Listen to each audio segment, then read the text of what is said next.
Hello everyone, Apollo here, and here are the 10 things I learned from making a one-episode Webtoon story. Number 1. Marketing is everything. Purposefully, I did not advertise this comic, I didn't create any marketing, and I didn't discuss it very much on social media. I think it's important for creators to understand no matter how well our comic is written or how beautifully it's illustrated, it's pretty much dead on arrival without any marketing. Posting a comic on Webtoons or Tapas or any other comic hosting platform is like releasing a story into the void. And even if you have a following, it's still important to keep creating things from a marketing perspective. Look at big creators with series that have thousands of followers. Here's an example. Rachel Smythe, the creator of Lore Olympus, if you look at her social media, she will create simple posts to remind and encourage her readers to check out her comic's latest or newest episode. Never underestimate the power of marketing. If you want readers, then create multiple things that will force their interest. It's a lot of work, and most publishing houses have entire departments dedicated to this, but this is a great way to grow and bring attention to your comic. Now, my comic did not grow even with the following that I have, which I'm very grateful for. Thank you so much, my friends. But after launch, it literally fizzled and died in about a week. Good marketing can make even the most average comic have amazing results. Number 2. Comics take time. Okay, let me be completely transparent. If you're brand new to making webtoons, then whatever time you have in your head, double it. Wait, triple it. As someone who knew going in it would take a considerable amount of time, I did all the things. I simplified my art style, I didn't include any shading, I did much less detail and embellishments, whatever else you can think of. And even with all of that, it still took me triple what I thought it would take to get one episode finished. For 12 panels, I thought it would take me about a week to finish, but in reality, it actually took me a month.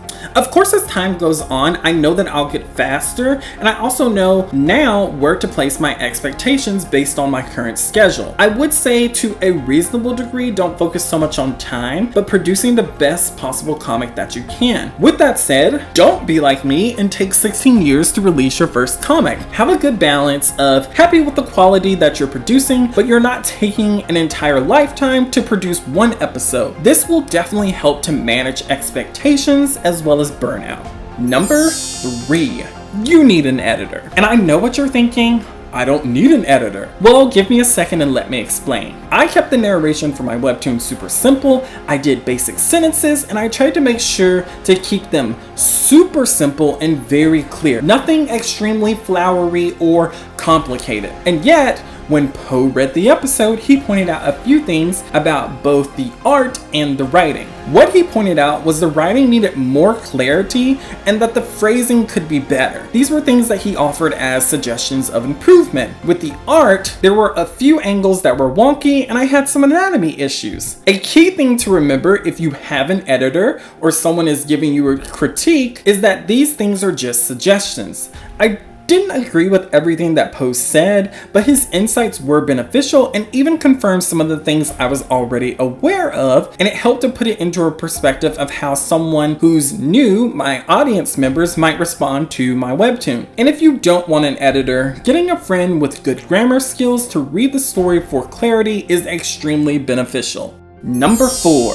Narration. I consider myself more of a novelist and I generally write things in third person. It was hard for me to write from a first person perspective, which isn't, in theory, that complicated or that hard. It's just another mindset. Some of the feedback I got from friends was that they all wanted to know who the narrator was. The narrator of my webtoon is never seen, which is really odd for a webtoon, so it can be a little jarring to readers. I'm not saying this couldn't work, but it needed further forethought.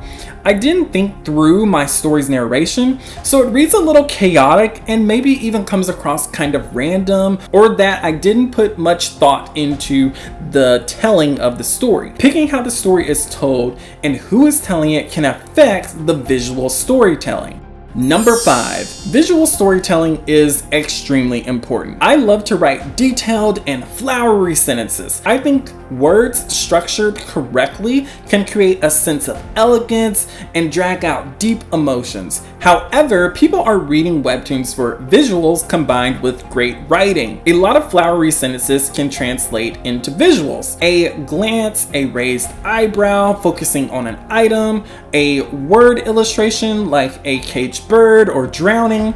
Common concepts to depict feeling trapped or overwhelmed, cutting out dialogue when it is necessary and focusing on visuals that can work in harmony with the words. And knowing when to add no dialogue or narration is important. Remember, comics are a visual storytelling medium. If audience want to only read, then they would pick up a novel. Number 6, impactful character design. I think it's important to always make our main cast pop. Their design should be attractive and easy to market to our target audience. An awesome character design can be the thing that gets our audience interested in our webtoon without even reading a single word. I think for the most part my character designs were pretty good. However, I don't think they popped except for 2 of them, Granny and HR. These were the only characters to receive fan art. All the other characters were fun, but I think I could have pushed the shape language or adding more details that will give life and more appeal to the look of those characters. For example, I think adding a hat to Six Pack, either a backwards hat or a cowboy hat, would have really pushed the design and made him more memorable. In my opinion, if a character can be cosplayed and recognized by fans, then it's a good design. Also, a cosplay is a great advertisement for your story.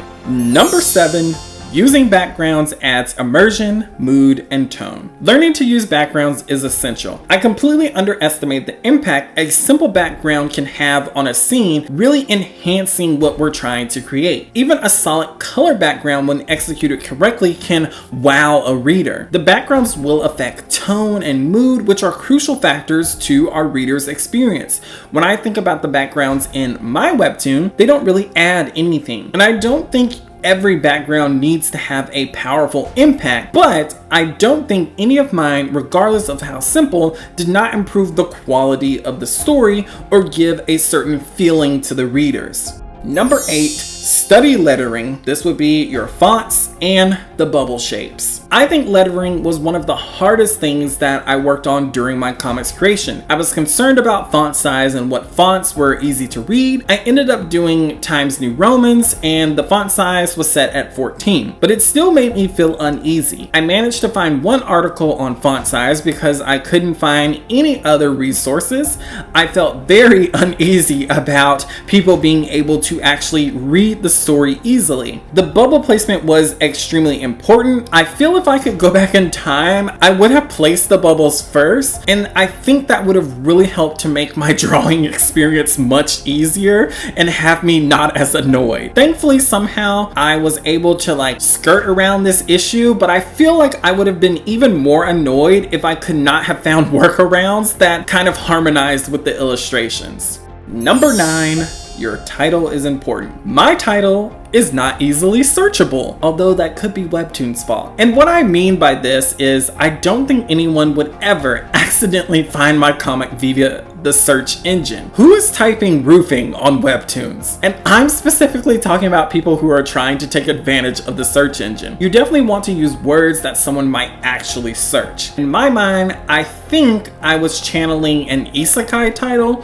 which the idea was sound, but I missed the mark. I think my title doesn't offer anything impactful to my audience, so I think it's extremely important to focus on creating a title that is going to have some sort of appeal to the genre or to the tone of the story that you're writing. Number 10, perfection isn't possible. So here's some real talk. In all honesty, my biggest issue, even knowing that this was a practice comic, something for me to learn from, I still wanted it to be the way I envisioned in my head. And although what I envisioned, technically the quality wasn't an issue, it was the time that I needed to put to be able to obtain the quality that I desired. This project was meant to be something simple and not too overwhelming as a one-episode story to learn the basics.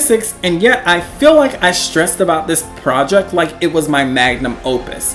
I just want to say to all of you out there that perfection is not something that's obtainable, so just seek to put out the best story that you can and learn from the endeavor of making a webcomic. Oh, you've made it this far? Here's a bonus tip for you. I would recommend everyone who wants to get into comics to do a 1-episode short story. This will teach you so much about your process, about who you are as a storyteller, and as well where your art skills are at. I learned so much from just making this one story about where I need to improve, how I can improve in my writing as well as my art. A question to the community is, for all of you who are either currently making a webtoon or are currently producing a webtoon, maybe you're on your second story, but in retrospect, what have you learned from working on your story? How have your art skills and writing skills developed? I want to hear from you in the comments below. And that's pretty much it. So please give this video a like, subscribe, leave a comment, and most definitely ring the bell. A thank you and a shout out to our patrons. Also follow us on social media. I'm pretty active over there, so if you want to chat with me, then feel free to stop on by. All right, I'll catch you in the next video.